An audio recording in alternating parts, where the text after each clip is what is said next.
Hello everyone, I am Atul Tiwari and welcome to our channel.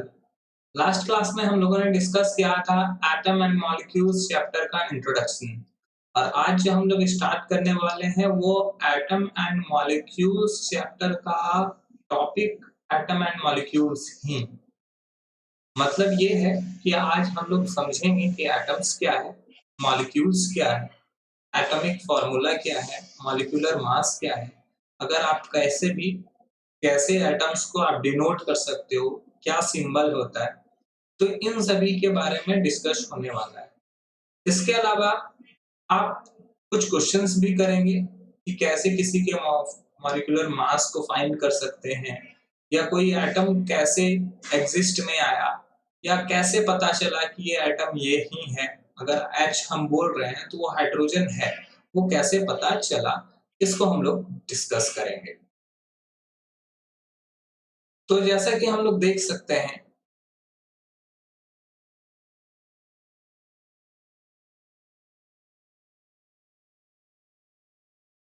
all the matter is made up of atoms। मतलब ये है, simple सा चीज है कि दुनिया में जितना भी मैटर है वो एटम से ही बना हुआ है। किसी को कंफ्यूजन होगा कि सर ने बताया था कि हर चीज कोई ना कोई पार्टिकल्स से बनता है, बट उस पार्टिकल्स का नाम तो एटम ही होता है। वो स्मॉलेस्ट पार्टिकल जिससे कोई चीज बना हुआ है उसको क्या बोलते हैं? उसको एटम बोलते हैं। जैसा कि डेमोक्रिटस ने बताया था, जैसा कि महर्षि कनाद ने बताया था और फिर जॉन डाल्टन ने भी यही बात बताया था कि कोई भी मैटर स्मॉलेस्ट पार्टिकल से बनता है और उस पार्टिकल्स का नाम एटम होता है, या फिर महर्षि कनाद ने इसका नाम परमाणु बताया था। An atom is the smallest particle of an element that can take part in chemical reaction। Atom वो स्मॉलेस्ट पार्टिकल है। एटम सबसे स्मॉलेस्ट पार्टिकल नहीं है। सबसे स्मॉलेस्ट पार्टिकल ये ड्रॉबैक्स में था। मैंने पिछले क्लास में आपको बताया है कि ड्रॉबैक और डाल्टन्स एटॉमिक थ्योरी में यही था कि उन्होंने एटम को सबसे स्मॉलेस्ट पार्टिकल बता दिया, जो कि नहीं है। सबसे स्मॉलेस्ट पार्टिकल में इलेक्ट्रॉन, प्रोटॉन, न्यूट्रॉन, न्यूक्लियस ऐसे बहुत सारी चीज हैं जो कि एटम्स के अंदर होते हैं, तो वो स्मॉलेस्ट पार्टिकल्स की गिनती में आ सकते हैं, बट एटम स्मॉलेस्ट पार्टिकल्स की गिनती में नहीं आएगा। हाँ, लेकिन ये आप बोल सकते हो atom is the smallest particle of an element which can take part in chemical reaction. अगर कहीं पर कोई केमिकल रिएक्शन होता है, सपोज करो एक रिएक्शन होता है H2 प्लस O2, इट इसका मतलब ये है कि हाइड्रोजन का यहाँ पे 4 एटम हिस्सा ले रहा है। 2 2 जा 4, 4 एटम यहाँ पे पार्ट ले रहा है रिएक्शन में। ऑक्सीजन का 2 एटम पार्ट ले रहा है और यहाँ पर एक मॉलिक्यूल बन रहा है जो वाटर मॉलिक्यूल्स है, और वाटर का 2 मॉलिक्यूल्स बन रहा है। यहाँ पार्ट लेने के लिए सबसे छोटा चीज जो है वो है एटम। जैसे कि यहाँ पर ऐसा देख सकते हो Na+Cl, तो आप लिख सकते हो 2NaCl। तो इसका मतलब ये है कि सोडियम का 2 एटम क्लोरीन के एटम से रिएक्ट करके NaCl का मॉलिक्यूल बनाता है। तो हम लोग ये समझ सकते हैं कि केमिकल रिएक्शन में जो हिस्सा लेने वाला सबसे छोटा पार्ट होता है, that is called atom. Okay. अब पुराने जमाने में डाल्टन्स ने कुछ एटम जो उस समय डिस्कवर हो चुके थे उसके बारे में कुछ सिंबल दिया कि हम उस पर्टिकुलर एटम को उसी नाम से, उसी सिंबल से पहचान पाए। जैसा कि हाइड्रोजन को आप देख रहे हो, हाइड्रोजन का एटॉमिक नंबर होता है 1 और ये सबसे स्मॉलेस्ट पार्टिकल्स है, सबसे स्मॉलेस्ट एटम है, तो इसके लिए इसको डिनोट किया जाता था एक सर्कल के अंदर में आप एक डॉट देते थे जिसका मतलब होता था हाइड्रोजन। कार्बन को एक सर्कल में हल्का ब्लैक कलर से रंग दिया जाता था जिसका मतलब होता था कार्बन। ऑक्सीजन एक प्योर एक सर्कल लिया जाता था जो व्हाइट कलर से रंगा होता था, वो ऑक्सीजन कहलाता था।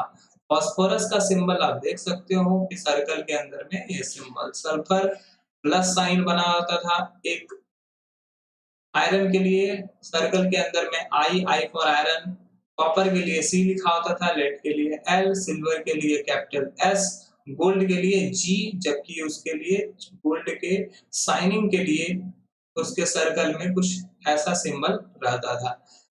प्लैटिना, जो कि अब प्लैटिनम के नाम से जाना जाता है, उसके लिए पी, और मरकरी के लिए आपको पता होगा ऐसा। मरकरी एक लिक्विड है, ये डाल्टन के द्वारा दिया गया था, जो कि सिंबल है। अब आज के ज़माने में अगर सिंबल देखें, डाल्टन्स एटॉमिक थ्योरी, उस समय बहुत ज़्यादा जब एलिमेंट का डिस्कवर हो गया, डाल्टन्स ने ऑलमोस्ट आई थिंक 12 एलिमेंट्स के बारे में बताया था, लेकिन जब और भी ज़्यादा एलिमेंट का खोज हुआ, डिस्कवर हुआ, तो सारे का सिंबल याद रखना थोड़ा मुश्किल हो गया। तो वैसे कंडीशन में एलिमेंट के सिंबल को याद रखने के लिए कुछ रूल्स बनाए गए, और उसी रूल्स के तहत कुछ-कुछ एलिमेंट्स के नाम को रखा गया, लिखा गया। जैसा पहला रूल्स या पहला तरीका था, symbol may be defined as the abbreviation used for the name of element. Element के लिए जो भी चीज यूज हो रहा है, the symbol of element are generally either the first letter or the first two letter of the first and the third letter of the name of the element. ये rule बनाया गया, या तो फर्स्ट लेटर जैसे कि hydrogen है, hydrogen, ये hydrogen के लिए हम लोग सिंबल H यूज करते हैं। रीजन क्या है कि हाइड्रोजन का फर्स्ट लेटर H है और H नाम से कोई भी एलिमेंट नहीं है। अब इसी का दूसरा रूप देख लो, सेकंड हीलियम है। हीलियम के लिए हम लोग He यूज कर सकते हैं। He क्यों? ये फर्स्ट टू लेटर को यूज किया गया है, जिसमें ये आप देख सकते हो, ये हीलियम। अब किसी का क्वेश्चन ये हो सकता है कि एक्चुअली सर इसके लिए H यूज क्यों नहीं कर सकते? बिकॉज़ H तो यूज हो चुका है हाइड्रोजन के लिए, तो अगर हीलियम के लिए भी अगर हम H यूज करें तो हम लोग कंफ्यूज हो सकते हैं कि वो H हाइड्रोजन के लिए है या हीलियम के लिए है। तो ऐसे स्थिति में वहां पर दो वर्ड को लिया गया कि कंफ्यूजन ना रहे, हाइड्रोजन पर्टिकुलर H और हीलियम के लिए He। यहाँ पर पहला दो वर्ड लिया गया। बहुत सारे ऐसे जगह हैं जहां पर फर्स्ट एंड थर्ड लेटर को लिया गया है, जैसे बात करते हैं मैग्नीशियम। मैग्नीशियम का अगर बात करें तो इसके लिए हम लोग सिंबल लिखते हैं Mg। Mg इसलिए लिखते हैं क्योंकि हम लोग को आसान होता है कुछ-कुछ पर्टिकुलर नेम लिखने में डिफिकल्टीज होती है, जिसकी वजह से हम लोग थर्ड लेटर को लेकर चलते हैं। Ma यूज नहीं हो सकता था, इसीलिए Mg यूज किया गया। इसमें देखोगे आप first letter and third letter का यूज किया गया है किसी का सिंबल बनाने के लिए। तो ये सिंबल का रूल है, या तो फर्स्ट लेटर होगा, या तो फर्स्ट एंड सेकंड लेटर होगा, या फिर फर्स्ट एंड थर्ड लेटर होगा। अब चलो आगे, इस तरह से किसी भी एलिमेंट का सिंबल लिखाया गया है। अभी 118 एलिमेंट हैं और हर एलिमेंट का अपना कुछ ना कुछ सिंबल है। तो दिया गया है some symbol derived from the first two letter of the name of element. पहले दो लेटर से अगर किसी का नाम लिया गया है तो वो लिख सकते हैं, जैसे helium He, lithium Li,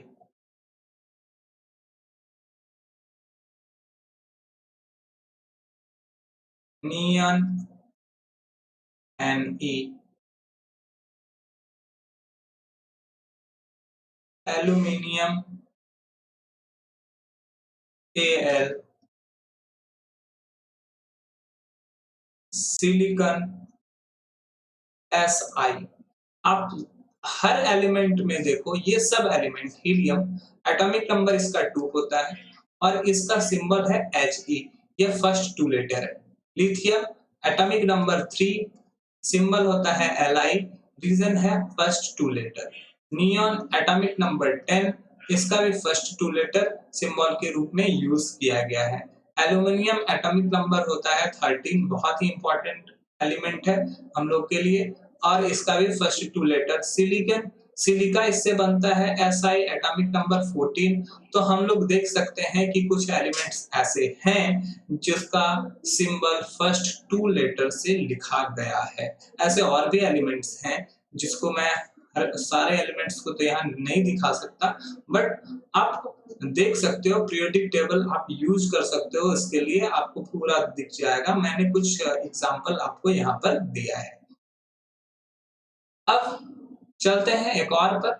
some symbol derived from the first and the third letter of the name of the element। First and third letter का यूज किया गया है। अगर बात करें मैग्नीशियम,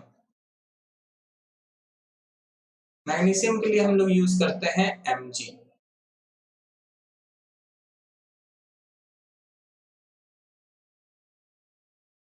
आर्सेनिक, इसके लिए हम लोग यूज कर सकते हैं As।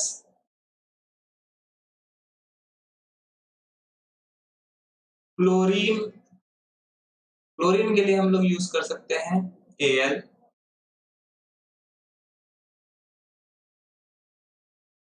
तो ऐसे एलिमेंट हैं जिसके लिए हम लोग last first and third letter use कर रहे हैं। यहाँ पर मैग्नीशियम के लिए जिसका एटॉमिक नंबर 12 होता है Mg यूज किया जाता है जो फर्स्ट एंड थर्ड लेटर है। आर्सेनिक के लिए As, क्लोरीन के लिए Cl एटॉमिक नंबर 17। इस तरह करके कुछ एलिमेंट्स हैं जिसको हम लोग सिंबल के फॉर्म में फर्स्ट एंड थर्ड लेटर का यूज कर सकते हैं। नेक्स्ट अगर चलें तो there are certain symbol which seem to be here no relation to their names।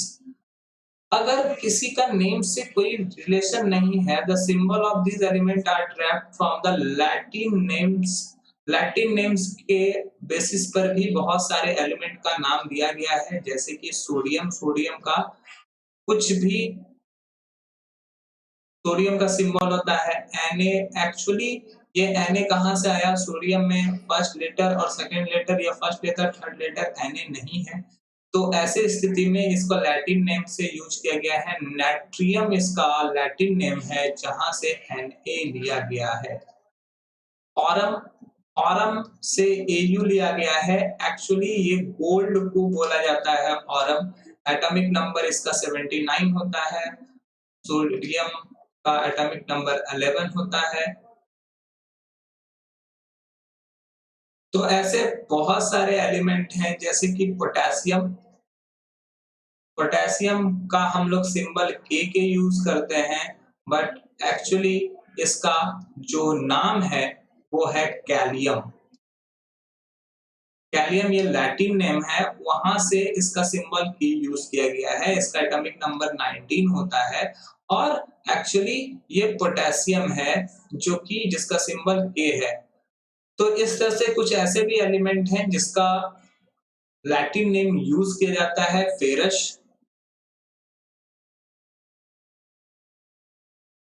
Fe बोलते हैं, एक्चुअली ये आयरन है। आयरन का लैटिन नेम फेरस होता है जिसको Fe से यूज किया जाता है। इसका सिंबल Fe है। इसका एटॉमिक नंबर 26 होता है। तो आप लोगों ने सीखा कि कैसे किसी भी एलिमेंट का सिंबल रखा गया, उस सिंबल के थ्रू किसी के भी एटम को डिनोट किया जा सकता है। ये आपको सीखना है। अब ये हम लोगों ने जब सिंबल के बारे में सीख लिया है तो अब हम लोग को केमिकल रिएक्शन लिखना बहुत आसान होगा। अब मैं चलता हूँ एटॉमिक मास पे कि किसी का एटॉमिक मास क्या होता है और कैसे इसको निकाला जाता है। अगर बात करें एटॉमिक मास की तो atomic mass of an element में be defined as the average relative mass of an atom of the element as compared with the mass of atom of carbon C12 isotope takes as 12 AMU। Atomic मास का अगर formula देखें तो mass of one atom of an element 1/12 of mass of an atom of C12। मतलब ये है कि किसी का एटॉमिक मास निकालना है, ऑक्सीजन का एटॉमिक मास 16 और इसका एटॉमिक मास कैसे निकला? ये 16/12 into 1/12। C12 का वेट होता है, C12 का वेट है 12 ग्राम और इसको 1/12 पार्ट है इसका, तो 1/12 पार्ट अगर इसका निकालेंगे तो इसका 1 ग्राम, और इसका एटॉमिक नंबर मास होता है एलिमेंट का ऑक्सीजन का 16, तो इसका एटॉमिक मास जो होगा ऑक्सीजन का, वो एक ऑक्सीजन का एटॉमिक मास 16 है।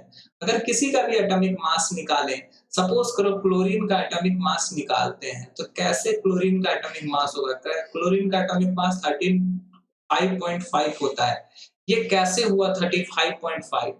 क्या रीजन है 35.5 होने का? तो मैं आपको समझाना चाहता हूँ कि क्लोरीन के 2 आइसोटोप्स होते हैं। आइसोटोप्स उसको बोलते हैं जिसका atomic number same but atomic mass अलग-अलग होता है। तो एटॉमिक मास 35 और ये 37। एक्चुअली एटमॉस्फेयर में ये 75% तक होता है और ये वाला 25% तक होता है। अगर हम लोग अगर इसका नंबर ऑफ मॉलिक्यूल्स निकालें पर 100, तो ये एक्चुअली 3 मॉलिक्यूल्स निकलेगा, जबकि इसका अगर निकालें तो ये 1 मॉलिक्यूल्स निकलेगा। कहने का मतलब है अगर हम लोग 4 क्लोरीन लें, 4 क्लोरीन एटम है मेरे पास, उसमें से 3 क्लोरीन एटम का वेट 35 है, जबकि 1 क्लोरीन का वेट 37 है।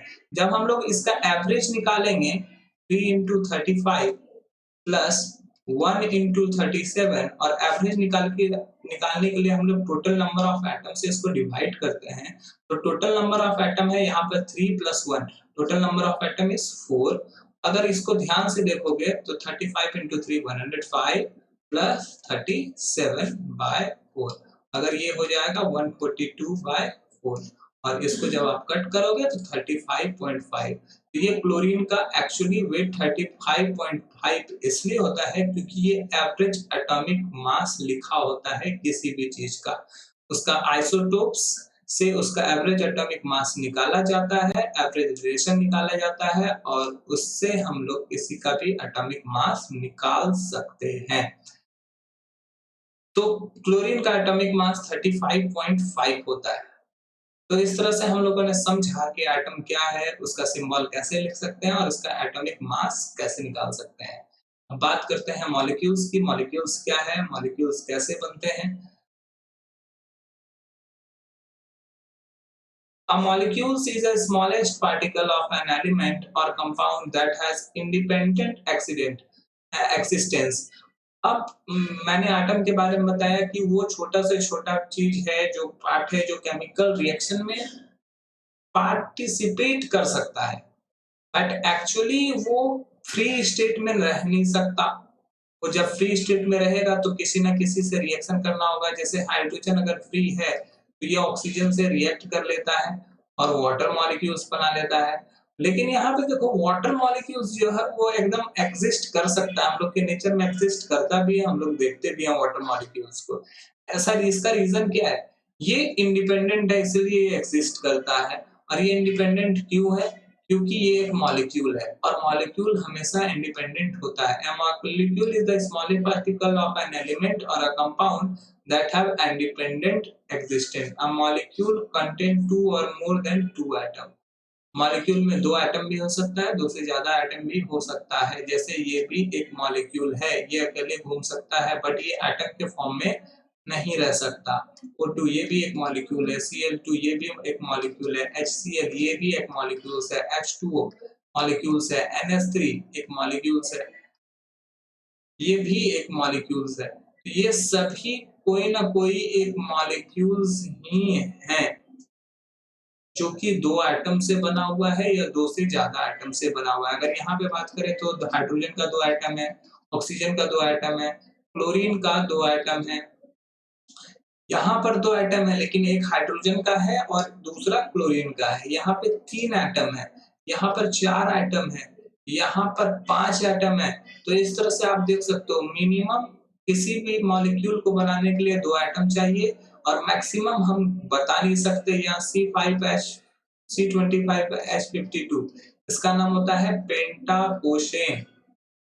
पेंटाकोशिन अगर हम लोग बात करें पेंटाकोशिन की, तो यहाँ पर ये भी एक ही मॉलिक्यूल है, बट यहाँ इस मॉलिक्यूल को बनाने के लिए 77 एटम्स का नीड पड़ा था। तो ये जरूरी नहीं है कि कितना एटम प्रेजेंट है।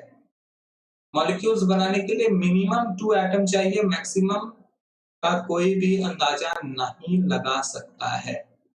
मॉलिक्यूल ऑफ एलिमेंट, कुछ एलिमेंट के मॉलिक्यूल हैं जैसे H2, M2, O2, Cl2, F2, ऐसे बहुत सारे एग्जाम्पल हैं, ऐसे बहुत सारा मॉलिक्यूल हैं जो कि मॉलिक्यूल्स के हैं।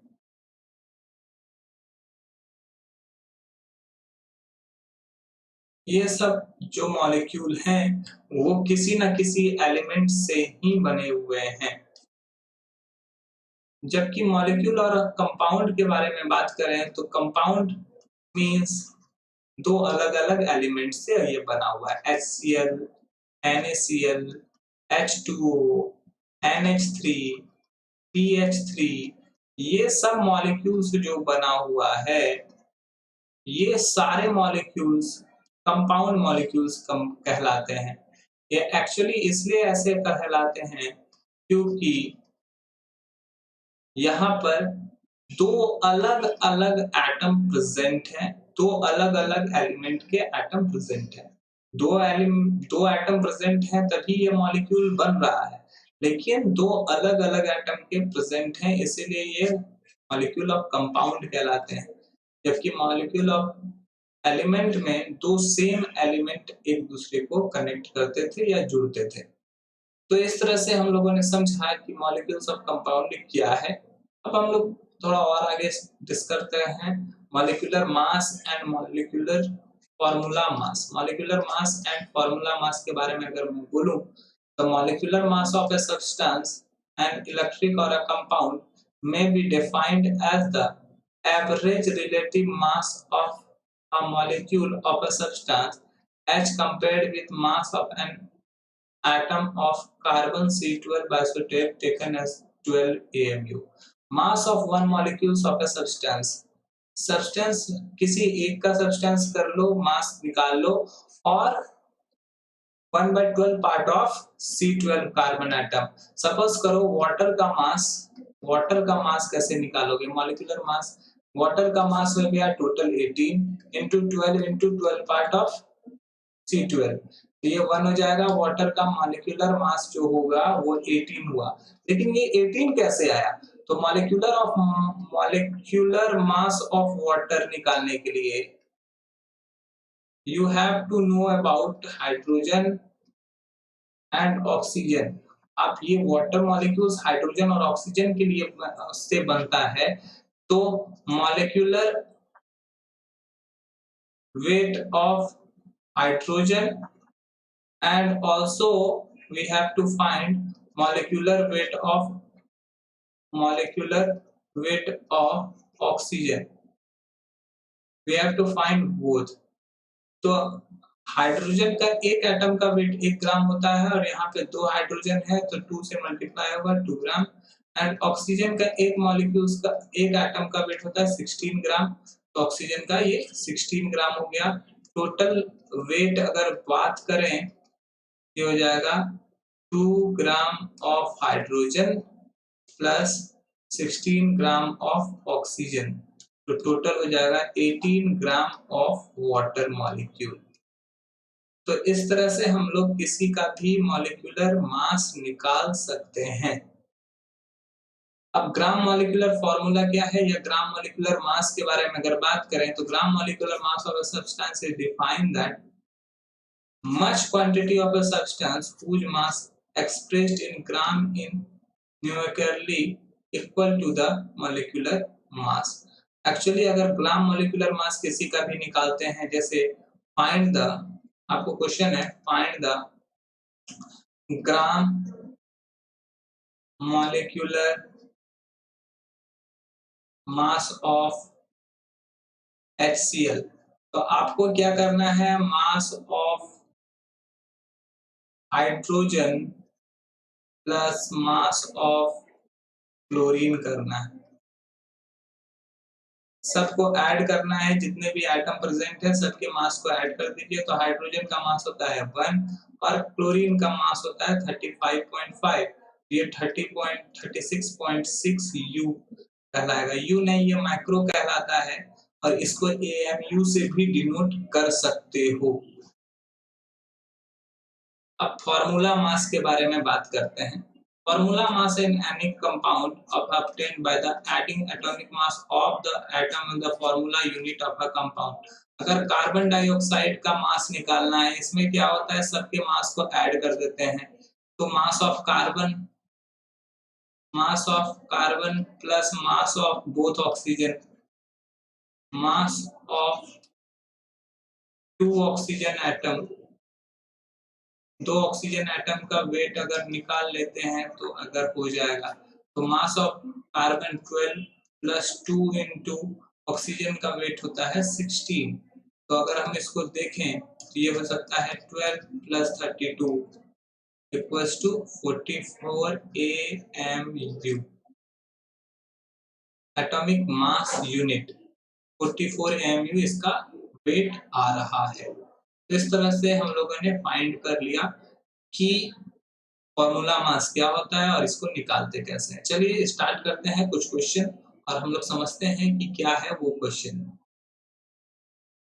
जैसा कि आपको दिख रहा है, calculate the molecular mass of H2O2 Cl2 CO2 CH4 C2H6 C2H4 NH3 CH3OH। तो एक एक करके मैं सबका निकालता हूँ। फर्स्ट H2, एक हाइड्रोजन का वेट होता है 1 ग्राम, दो हाइड्रोजन है तो 2 ग्राम इसका वेट होगा। ऑक्सीजन, एक ऑक्सीजन का वेट होता है 16, तो इसका वेट होना चाहिए 16 इंटू 2, 32 ग्राम। या AMU Cl2, the weight of Cl atom equals to 35.5, total number of atom equals to 2 into 2, that means 71 AMU। CO2 means weight of carbon plus weight of both oxygen। Weight of carbon is 12 plus 2 into 16 means 12 plus 32 means 44 AMU। Now CH4, the weight of carbon plus weight of 4 hydrogen,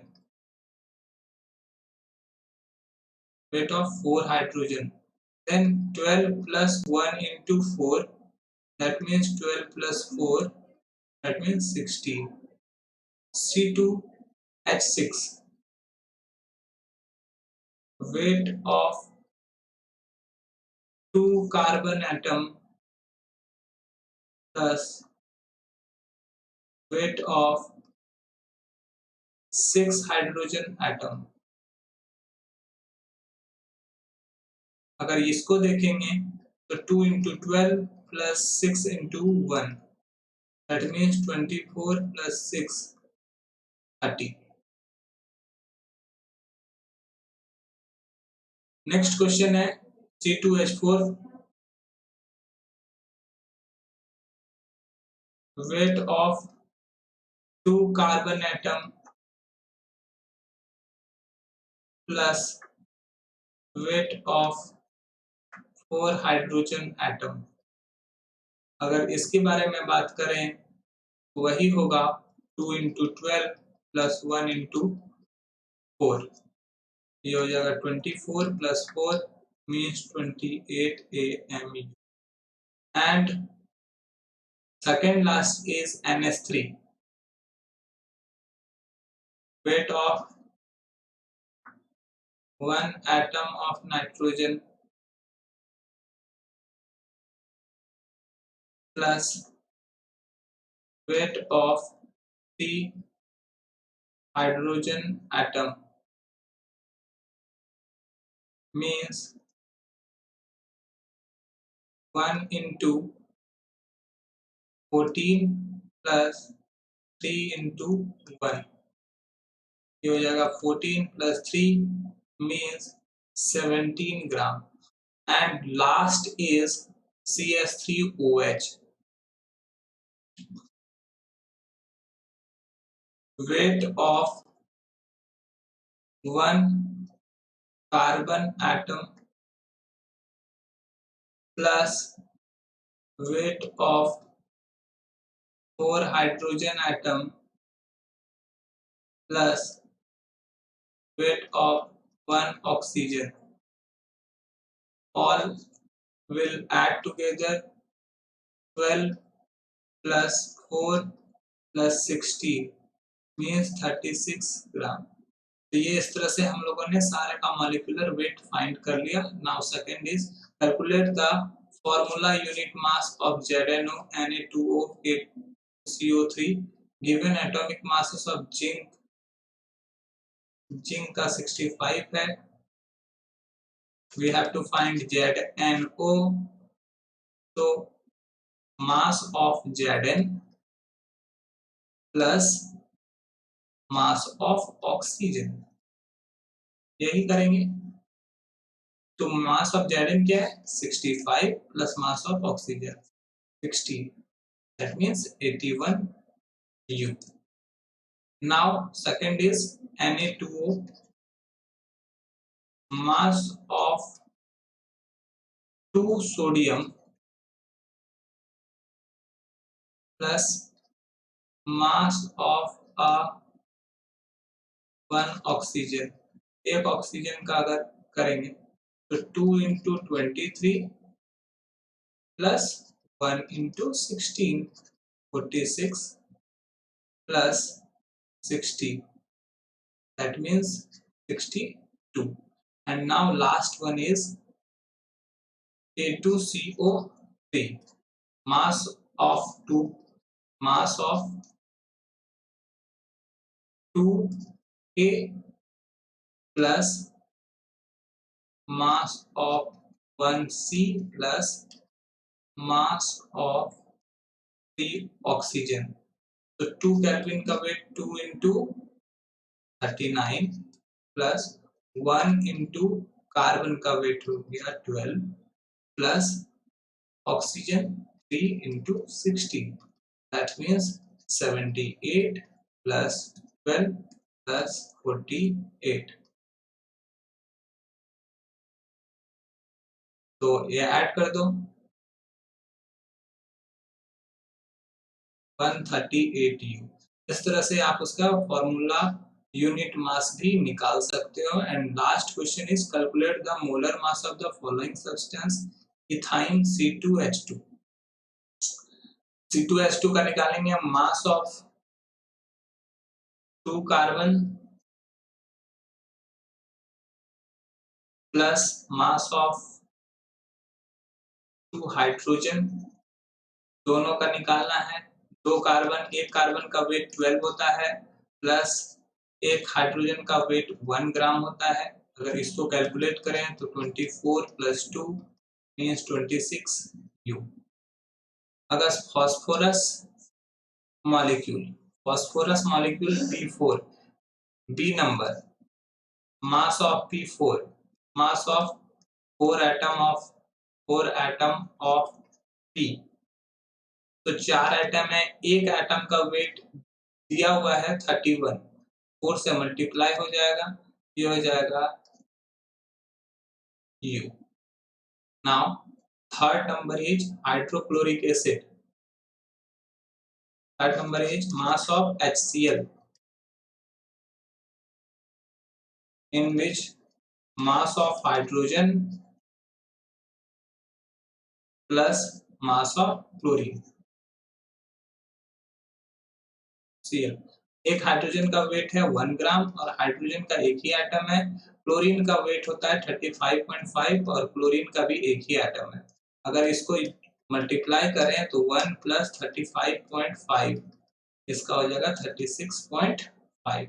and now last one is nitric acid HNO3,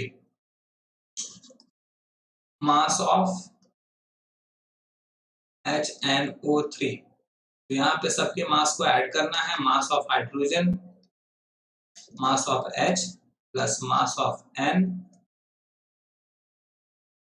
plus mass of 3 oxygen. तो एक hydrogen है, hydrogen का wait 1 gram plus एक nitrogen, nitrogen का wait 14 ग्राम, 3 oxygen है, oxygen का wait 16 ग्राम। तो इसको हम लोग लिख सकते हैं 1 into 1 1 plus 14 into 1 14 plus 16 into 3 48, that means 63 U। तो इस तरह से हम लोगों ने किसी का मास फाइंड कर लेना है। तो आप लोगों ने आज सीखा कि कैसे हम लोग किसी एटम को पहचान सकते हैं, मॉलिक्यूल्स को पहचान सकते हैं, मॉलिक्यूलर फॉर्मूला क्या होता है, एटॉमिक मास क्या होता है, मॉलिक्यूलर मास क्या हो सकता है और उसको कैसे फाइंड कर सकते हैं। आज की क्लास में इतना ही। That's all, thank you.